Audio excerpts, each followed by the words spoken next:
زندہ رکھنے کے لیے اس کے شعار کو تو بلند کیا ہے. مثال کے طور پہ آپ کو کربلا کے جو نعرے ہیں وہ تو بہت ساری جگہوں پر نظر آئیں گے، لیکن اس کا جو شعور ہے نا، جو پیغام کے ساتھ جو اویئرنیس ہے، جو پریکٹیکلٹی ہے، اس پر ہم عمل کرنے میں بہت پیچھے رہ گئے ہیں. امام حسین علیہ السلام نے مدینے میں ہی اپنا وصیت نامہ چھوڑا اور پھر آپ مکہ اور مکے سے کوفہ یا کربلا تشریف لے کر گئے تھے، جس میں آپ نے واضح طور پر فرمایا تھا کہ نہ میں تفریح کے لیے جا رہا ہوں، نہ میں ظلم کے لیے جا رہا ہوں، اور نہ ہی میں دنیا طلبی کے لیے جا رہا ہوں. تینوں چیزیں نہیں ہیں. میرے جانے کا ایک ہی مقصد ہے، اصلاح امت.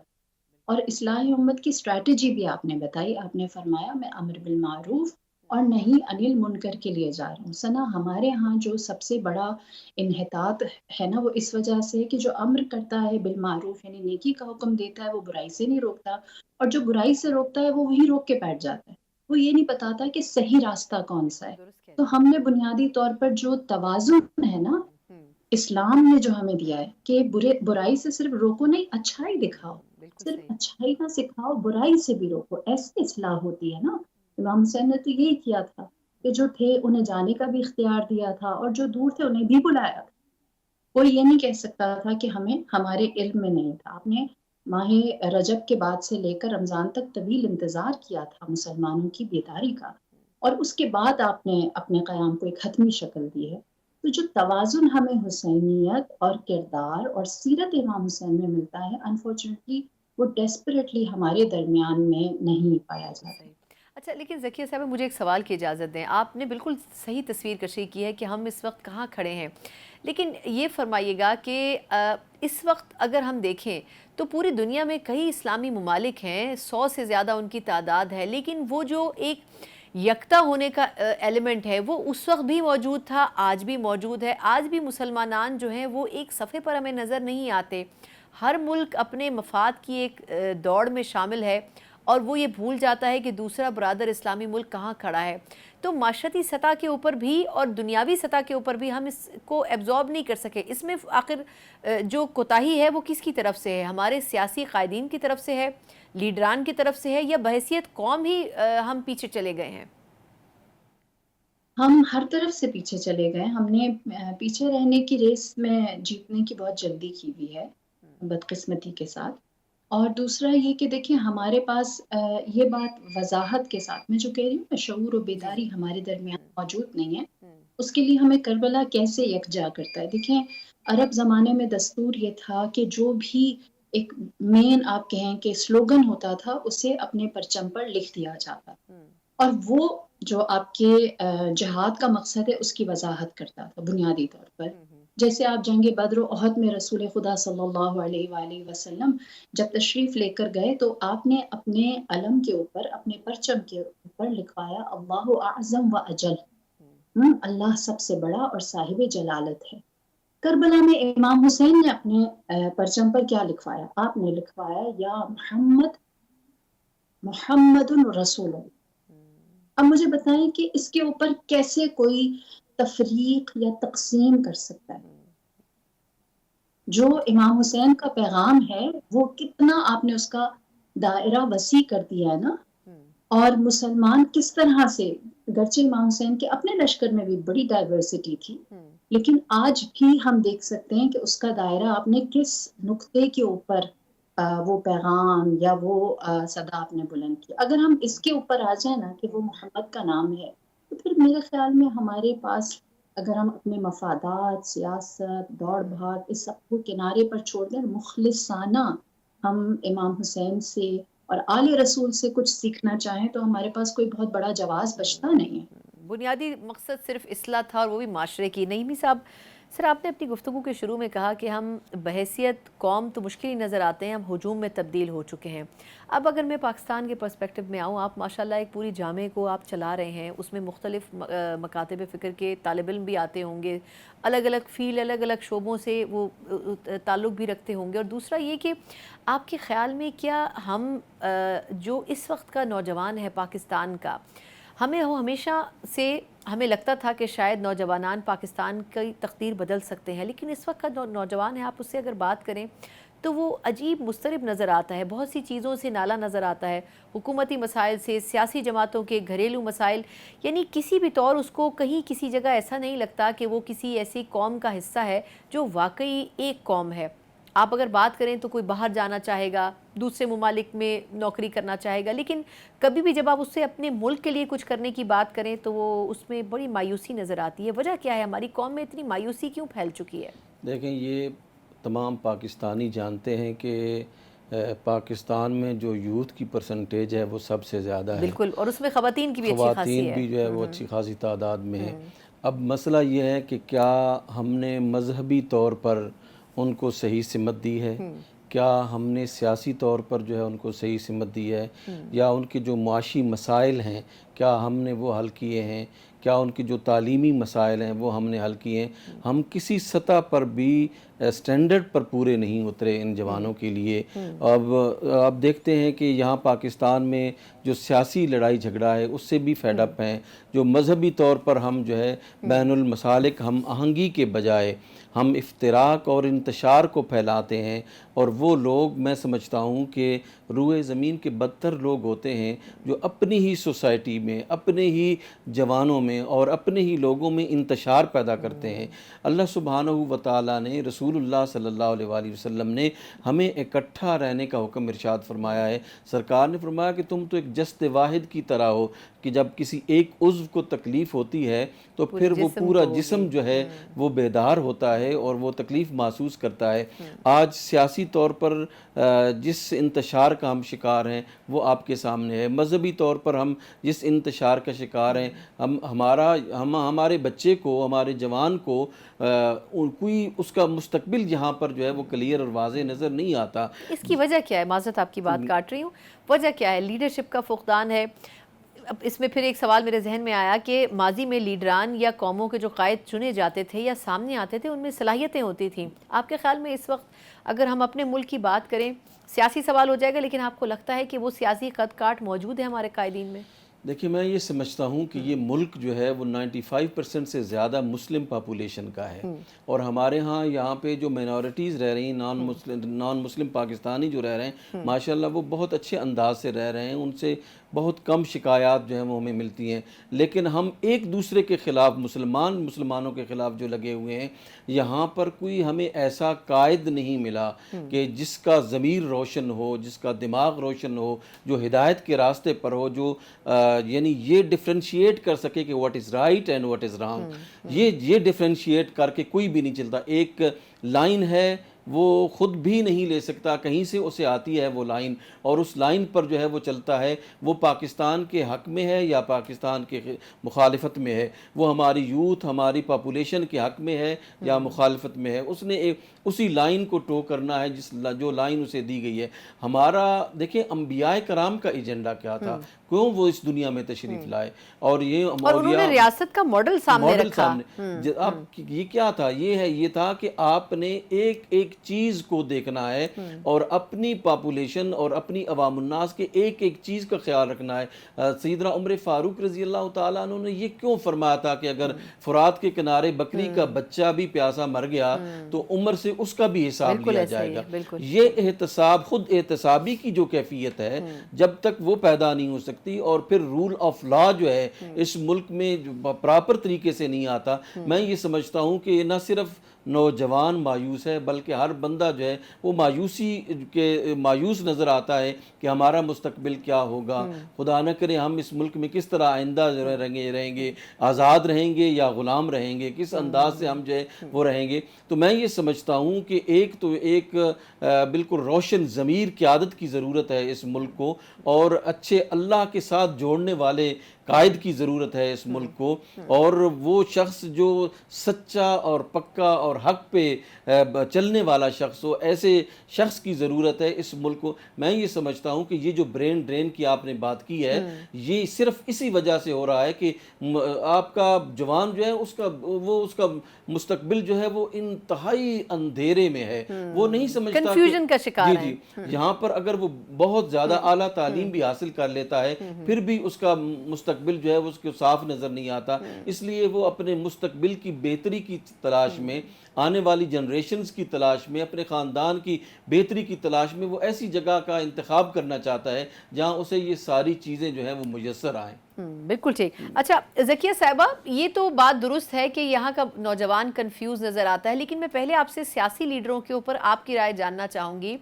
ہمارے ہاں ظاہر سی بات ہے، ماضی کا انہوں نے بھی حوالہ دیا نعیمی صاحب نے، کہ جو ماضی کے حکمران ہوتے تھے، جو قاضی ہوتے تھے، جو لیڈرز ہوتے تھے، ان کو پوری ریاست کی ذمہ داری اپنے کندھوں پر محسوس ہوتی تھی۔ لیکن اس مرتبہ ہم دیکھتے ہیں، یا ہم اب پاکستان میں دیکھتے ہیں کہ لیڈران میں وہ شاید احساس ختم ہو گیا ہے کہ ان کو یہ نہیں پتہ ہوتا کہ عوام کس چکی میں پس رہے ہیں، کن مسائل میں ہیں۔ بڑی بڑی گاڑیوں میں، بڑے بڑے بنگلوں میں رہ رہے ہوتے ہیں، لیکن ان کو یہ نہیں پتہ ہوتا کہ باہر جھونپڑی میں کیا حال ہے ایک عام پاکستانی کا، ایک عام شہری کا۔ آپ کے خیال میں ہم نے چننا ہی غلط طریقے سے شروع کر دیا ہے قائدین کو، یا یہ کچھ ہماری اپنی کوتاہی ہے کہ ہمارے نصیب میں ایسے قائدین آتے ہیں؟ کیا ہم اس کے بعد یہ سمجھیں کہ ہم بند گلی میں آ گئے ہیں اور اب ہم نے کچھ نہیں کرنا کیونکہ ہمارے قائدین ایسے نہیں ہیں اور کیونکہ ہمیں کوئی اچھا رہبر نہیں ملا؟ تو دیکھیے ثنا، ہمیں اس کے لیے جو قیادت ہے، جو لیڈرشپ ہے، اس کو تھوڑا بریک ڈاؤن کرنا ہوگا اور دیکھنا ہوگا کہ یہ فردر کس طرح سے ہوتی ہے۔ ٹھیک ہے، اگر ہم معاشرتی سطح پر دیکھیں، گورننس میں دیکھیں، تو اس کا ایک ایسا میکانزم ہے جس میں آپ بالکل ہی ہیلپ لیس ہیں۔ البتہ اس کے بعد اگر آپ معاشرے میں آ جائیں تو آپ اپنے آفس میں ثنا لیڈر ہیں، آپ اپنی ٹیم کی لیڈر ہیں، آپ اپنے گھر میں لیڈر ہیں، آپ اپنے بچوں کے لیے لیڈر ہیں، اور پھر آپ اپنی ذات، اپنے نفس، اپنے اعضاء و جوارح جو اللہ نے آپ کو جتنی بھی حواس دیے ہیں، چاہے وہ حواس خمسہ ہو یا فکر اور ادراک ہو، سوچنے سمجھنے کی صلاحیت ہو، اس کے اوپر اللہ نے آپ کو عقل دے کر اپنا خود رسول بنایا ہے۔ عقل رسول باطنی ہے نا، تو آپ اپنے لیے اپنی ذات میں خود بھی ایک لیڈر ہیں۔ تو جہاں بس نہیں چلتا وہاں ہم ٹکرے نہ ماریں۔ جہاں بس چلتا ہے، چاہے وہ آپ کے کام کرنے کی جگہ، آپ کی فیملی، آپ کے بچے ہیں، آپ کے اسٹوڈنٹس ہیں، آپ کے کولیگس ہیں، آپ خود ہیں ایز این انڈیویژول، یا آپ کسی کے کمپینین ہیں، وہاں پر کم از کم ہم اس چیز کو ختم کرنے کی کوشش کریں۔ ہم ان نالائقوں کے وارث نہ بن جائیں یہاں پر کہ آپ نے ہمارے ساتھ اچھا نہیں کیا تو ہم بھی اپنے ساتھ برا ہی کریں گے۔ بالکل درست، بالکل درست، بالکل درست۔ اچھا میں تھوڑا سا آپ سے ایک اور بھی نقطے پہ بات کرنا چاہوں گی، مجھے ایک چھوٹا سا وقفہ لینے دیں۔ ذکیہ بطول نجفی صاحبہ اور مفتی گلزار نعیمی صاحب میرے ساتھ موجود ہیں اور یہ باتیں یہ کر رہے ہیں، معاشرے کی حقیقی عکاسی بھی کرتی ہیں آج کے دن کی مناسبت سے۔ کچھ اور بھی سوال ان سے جاننا چاہیں گے، کچھ اور بھی چیزیں سمجھنا چاہیں گے کہ اسلام ہمیں درس تو دیتا ہے، لیکن آخر وجہ کیا ہے کہ ہم ان چیزوں کو اپنی عملی زندگی میں شامل نہیں کر پاتے ہیں۔ اس کے اوپر بات کریں گے ایک بریک کے بعد۔ بریک کے بعد ایک بار پھر آپ کو خوش آمدید کہتے ہیں۔ میرے ساتھ آج کے دن کی مناسبت سے ذکیہ بطول نجفی صاحبہ موجود ہے اور مفتی گلزار نعیمی صاحب موجود ہیں۔ نعیمی صاحب، سر بات ہم کر رہے تھے کہ ہمارا نوجوان مایوس نظر آتا ہے، یہ تو درست ہے، لیکن دیکھیں امید کا دامن چھوڑنا اسلام میں نہیں ہے۔ آپ کو امید رکھنی چاہیے اچھے کی، اور اللہ کی طرف سے وسیلے بھی بنتے ہیں، لیکن آپ کے خیال میں آج جس طرح کا پریکٹیکل نوجوان پنپ رہا ہے معاشرے میں، آپ کے خیال میں کس طرح اس کو آسودگی ہوگی ان تمام مسائل، ان تمام ایشوز کی جو اس کے ذہن میں گھوم رہے ہوتے ہیں؟ مایوسی بھی اپنی جگہ موجود ہے، سیاسی طور پر مسائل اپنی جگہ ہیں، مہنگائی ہے، پریشانیاں ہیں، گھر کے مسائل ہیں۔ کس طرح وہ اپنی زندگی کو لے کے چل سکتا ہے اگر اس کی بڑی محدود آمدنی ہو اور مسائل کی اماج کا ہو اس کی زندگی؟ دیکھیں، پہلی بات تو یہ ہے کہ ہمیں مایوس نہیں ہونا چاہیے۔ اللہ سبحانہ و تعالیٰ نے ہمیں اس سے بڑا سختی سے منع فرمایا ہے کہ لا تقنطوا من رحمت اللہ، کہ ہمیں اللہ کی رحمت سے مایوس نہیں ہونا چاہیے، بلکہ میں یہ سمجھتا ہوں کہ اس مایوسی کو ایک چیلنج کے طور پر لینا چاہیے جو ہمارے اوپر پھیلائی جا رہی ہے۔ یہ دیکھیں، یہ عوام کی اس نیگیٹو انرجی کو پوزیٹو میں کیسے کنورٹ کریں گے، میں یہی جاننا چاہ رہی ہوں۔ میں یہ سمجھتا ہوں کہ ہمیں ساری چیزیں بری نہیں ہیں، کچھ چیزیں اچھی بھی ہیں، ان جو اچھی چیزیں ہیں ان کو دیکھ کر ہمیں جو ہے وہ ریویو کرنا چاہیے باقی تمام چیزوں کا۔ اور میں یہ سمجھتا ہوں کہ آج اس پاکستان میں سب سے اہم چیز یہ ہے کہ ہم اپنے نوجوانوں کے مسائل کو پریارٹی دیں، ترجیحی بنیادوں پر ان کو حل کریں۔ آنے والے یہ جو جوان ہیں انہوں نے پاکستان کی جو ہے وہ تمام انتظامات کو سنبھالنا ہے، باغ ڈور سنبھالنی ہے، اور انہوں نے ملک کو چلانا ہے۔ اگر یہ اعلیٰ دماغ جو یونیورسٹیز پر اتنے اخراجات کر کے ہم جو ہے ان کو تیار کرتے ہیں، ایکسپینڈیچرز جو ہے وہ یعنی انوالو ہوتے ہیں، اگر وہ ایک ماسٹرز ہمارا جوان جو ہے وہ اس نے کیا یہاں سے، وہ باہر چلا گیا تو وہ اس نے تو اپنی خدمات یہاں سے وائنڈ اپ کر کے دوسرے ملک کو دے دی ہیں۔ میں یہ سمجھتا ہوں کہ ان مایوسی کے اندھیروں سے ان بچوں کو نکالنے کی ضرورت ہے اور ایک اچھا لاہ عمل دینے کی ضرورت ہے۔ قربانیاں مانگتا ہے یہ ملک۔ میں یہ سمجھتا ہوں کہ سب سے پہلے ان لوگوں کو قربانیاں دینی چاہیے کہ جن لوگوں کی وجہ سے یہ ملک جو ہے وہ اس حالت میں پہنچا ہے کہ آج ہمارا جوان جو ہے اس کو یہاں پہ اپنا مستقبل نظر نہیں آتا۔ میں یہ سمجھتا ہوں کہ جو عدالت ہے، جو قانون ہے، جو ضابطہ ہے، اس کو عملی طور پر جو ہے وہ اپنا رنگ دکھانا چاہیے کہ واقعی اس ملک میں رول آف لا جو ہے وہ موجود ہے۔ جب ایک بات ہم طے کر لیں کہ ہم نے اس ملک کو آئین اور قانون کے مطابق چلانا ہے، یقین جانے کہ یہ دنوں میں ملک اٹھے گا، اور کوئی بھی شخص، جتنا بھی کوئی بچہ، کوئی جوان، کوئی بوڑھا، کوئی مرد، کوئی عورت، کبھی بھی یہ شکوہ نہیں کرے گا کہ مجھے اپنے حقوق جو ہے وہ نہیں مل رہے۔ یہ دیکھیں قوانین کس لیے بنائے جاتے ہیں؟ عمل درآمد کے لیے، عمل درآمد کے لیے بنائے جاتے ہیں نا۔ کہ اگر آپ خوبصورت ترین قانون بھی آپ کے سامنے، آج ہمارے پاس اللہ کی کتاب موجود ہے، اس سے بڑھ کر روئے زمین پر کوئی قانون اور ضابطہ نہیں ہو سکتا، لیکن آپ ملک پاکستان میں دیکھیں تلاوت بہت زیادہ کی جاتی ہے، اس کو دیکھا بہت زیادہ جاتا ہے، اس سے ثواب حاصل کیا جاتا ہے۔ عملی زندگی میں جو ہے وہ یہ ہم نے رائج نہیں کیا ہے۔ اس کی وجہ سے آپ دیکھتے ہیں کہ اتنا بڑا مکمل کتاب ہے، نہیں یہ آپ کی بات درست ہے کہ وہ مکمل کتاب ہے، زندگی کے ہر مسئلے کا حل اس میں موجود ہے، لیکن ہم نے اس میں تلاش ہی نہیں کیا۔ ہمارا جو آئین ہے، قانون ہے، اس میں یہ بات طے کر دی گئی ہے کہ یہ قرآن و سنت کے مطابق چلے گا۔ جب ہم نے اس کو پس پشت ڈال دیا ہے اور پھر اپنی مرضی کے مطابق اس میں تبدیلیاں لانے کی کوشش کر رہے ہیں جو ایک اشرافیہ کو سوٹ کرتی ہیں، پبلک کے لیے کچھ نہیں کیا جاتا، تو مسائل تو پھر بڑھیں گے اور جوانوں میں مایوسی جو ہے وہ اور زیادہ بڑھے گی۔ بالکل صحیح۔ اچھا ذکیہ صاحبہ، ایک پہلو جس پہ آپ کی میں رائے جاننا چاہوں گی وہ یہ کہ جس طرح ہم تقریباً کوئی 50% سے نیچے ہیں یوتھ میں، تقریباً 46% یوتھ پاکستان میں موجود ہے، پھر خواتین بھی تقریباً اگر ہم کمپیئر کریں تو اوور آل پاپولیشن میں تقریباً 50% کے قریب آ جاتی ہیں، لیکن آپ کے خیال میں جس طرح ماضی میں اگر ہم محرم الحرام کے ان واقعات کا بھی حوالہ دیں تو جس طرح خواتین نے جواں مردی کے ساتھ مقابلہ کیا مشکل ترین حالات کا، آپ کو آج کی عورت کہاں کھڑی نظر آتی ہے؟ ہم مغرب کی عورت سے موازنہ کرتے ہیں مشرق کی عورت کا، آپ کے خیال میں مشرق کی عورت بھی اتنی ہی مضبوط ہے یا پھر آپ کو لگتا ہے کہ کہیں پیچھے رہ گئی ہے اس ریس میں؟ اگر ہم مشرق و مغرب کو چھوڑ دیں، کیونکہ جس زمانے میں میں اور آپ جی رہے ہیں نا، انٹرنیٹ کے طفیل، وی ڈونٹ ہیو باؤنڈریز، ہم ڈیجیٹل دنیا میں جی رہے ہیں، اور جو ڈیجیٹلی ہو رہا ہے وہی سب کچھ حقیقت میں۔ اور آپ اگر ویسٹرن اور ایسٹرن کا فرق چھوڑ کر ہم اس کو تھوڑا سا آگے آ کر جو ہماری اسٹرینتھ ہے ایک مسلمان اور غیر مسلمان خاتون میں لے لیں، کیونکہ یہی ڈفرینس ہے۔ میں ابھی ویسٹ میں ہوں تو یہاں پہ ایسا نہیں ہے کہ سب ایک جیسے ہیں، ویسٹرن ایسٹرن کا فرق نہیں ہے، سب ایک دوسرے کے کپڑے بھی پہنتے، کھانے بھی کھاتے، سب کچھ کرتے ہیں، لیکن جیسے ہی عقیدے کی بات آتی ہے، مذہب کی بات آتی ہے تو پھر ہر کوئی الگ ہو جاتی ہے نا۔ بالکل صحیح۔ بہرحال تو ابھی اگر آپ دیکھیں کہ ایک مسلمان خاتون کہاں ہے جو اپنی ویلیوز کے ساتھ اور اسلام نے جو اسے مقام دیا اس سے آشنا ہے، تو وہ بہت مضبوط، وہ بہت کانفیڈنٹ ہے۔ میں اگر اور زیادہ نہیں تو بندہ سب سے پہلے اپنے سے ہی شروع کرے۔ ایک ٹائم تھا کہ جب اسلامک اسکالر جو خاتون ہوتی وہ برقع پہن کے گھر پہ بیٹھتی تھی اور وہ کسی مرد سے بات کرنا یا کوئی مرد اس سے بات کرتے ہوئے 100 دفعہ سوچتا تھا، اور اب اسلامک اسکالر میری جیسی ہو گئی ہیں اسلام کے اندر رہتے ہوئے، کیونکہ اسلام نے ہی آپ کو وہ باؤنڈریز دی ہیں جس کے اندر رہتے ہوئے آپ حق کو بیان کر سکتے ہیں، اور دنیا میں چاہے کوئی واک آف لائف کا بندہ کیوں نہ ہو اس کو آپ دین کے بارے میں بتا سکتے ہیں۔ درست۔ تو پروفیشنز جو ہیں، آپ ماشاءاللہ اپنا کام کر رہی ہیں، کوئی جہاز چلا رہا ہے، کوئی آرمی میں ہے، تو مسلمان خاتون ہر جگہ موجود ہے۔ ایسا نہیں ہے کہ وہ اگر ذرا باہر آتی ہے تو پھر وہ مقید ہو جاتی ہے. تو بنیادی طور پر جو جتنا زیادہ اپنی روٹ سے، اپنی ویلیوز سے، اسلامک ویلیوز سے جڑا ہوا ہے، وہ جہاں پر بھی جائے، وہ دنیا کے ساتھ چل رہا ہے، وہ کہیں پیچھے نہیں ہے کسی چیز میں. بالکل ٹھیک. اچھا مجھے یہ فرمائے گا، کیونکہ آخری چند منٹ ہیں پروگرام کے، تو اس پہ آپ کا بھی میں کامنٹ چاہوں گی. وہ یہ کہ اس وقت آپ نے خود ڈیجیٹل میڈیا کا حوالہ دیا کہ ہم اس دور میں جی رہے ہیں، اور یقیناً یہ ایک منفرد دور ہے، اور وقت گزرنے کے ساتھ اس میں مزید ایڈوانسمنٹ آئے گی.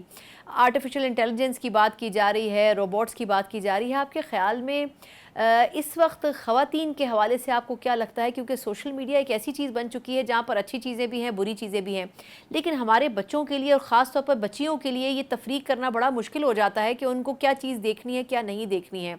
بحیثیت والدین بھی، بحیثیت بہن بھائی بھی، بڑے بہن بھائی ہونے کی حیثیت سے آپ کو کیا لگتا ہے کہ کس طرح ہم سوشل میڈیا کے اس فلڈ سے اپنے بچوں کو بچا سکتے ہیں، یا بہتر انداز میں، کیونکہ آپ اس کو اوائڈ بھی نہیں کر سکتے ہیں اور آپ کو فیس کرنا بھی مشکل ہے، تو اس میں کیسے آپ مینیج کر سکتے ہیں؟ دیکھیے سوشل میڈیا کی اپنی نفسیات، اور اگر ہم اس کی نفسیات کو جان لیں تو جو وہ ہمارے ساتھ کر رہا ہے وہی ہمیں اس کے ساتھ کرنا چاہیے.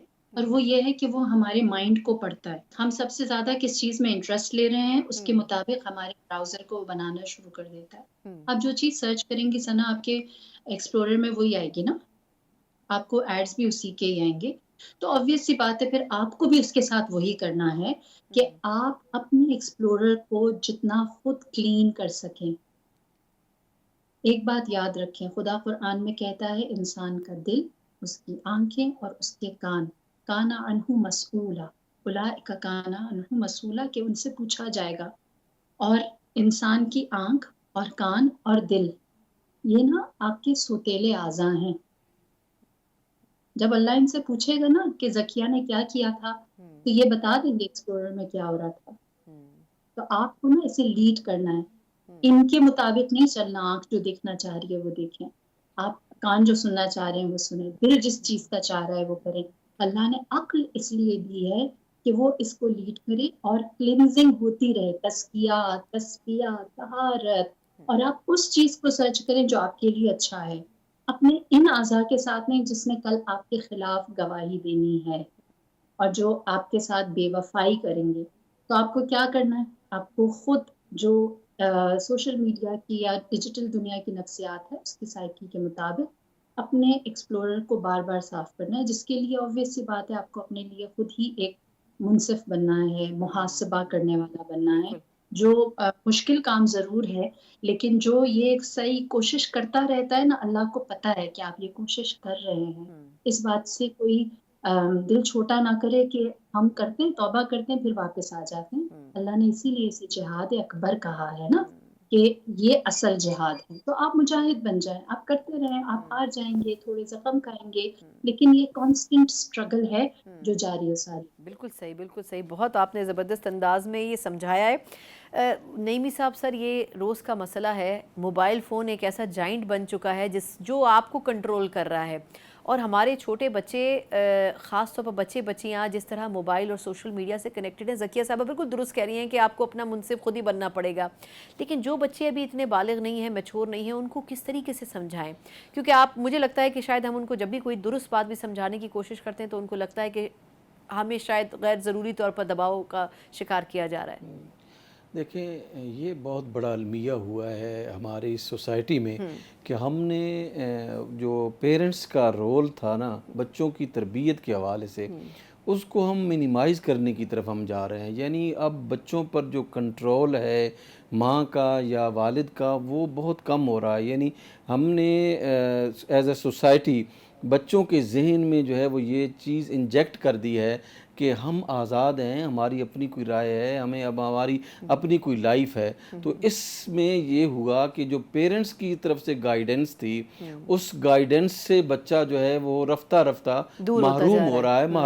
میں اس کو دور نہیں کہوں گا، میں محروم کہوں گا. اچھا، یعنی انٹینشنلی والدین یہ غلطی کر رہے ہیں. والدین بھی کر رہے ہیں اور بچہ بھی کر رہا ہے، اور سوسائٹی ایز اے سوسائٹی جو ہے وہ ہم کر رہے ہیں. دیکھیں ایک جو ادب و تادیب کا سسٹم تھا ہمارے اندر کہ بچوں کو کس طرح جو ہے وہ ان کو ایجوکیٹ کیا جائے گا، ایک اساتذہ جو ہے وہ کس طرح ایجوکیٹ کریں گے اور سوسائٹی جو ہے وہ کس طرح ایجوکیٹ کرے گی، وہ سسٹم جو بالکل ایک ایسا ہم جو ہے وہ اس کو حیوان بنانا چاہتے ہیں جو مرضی وہ کرنا چاہے۔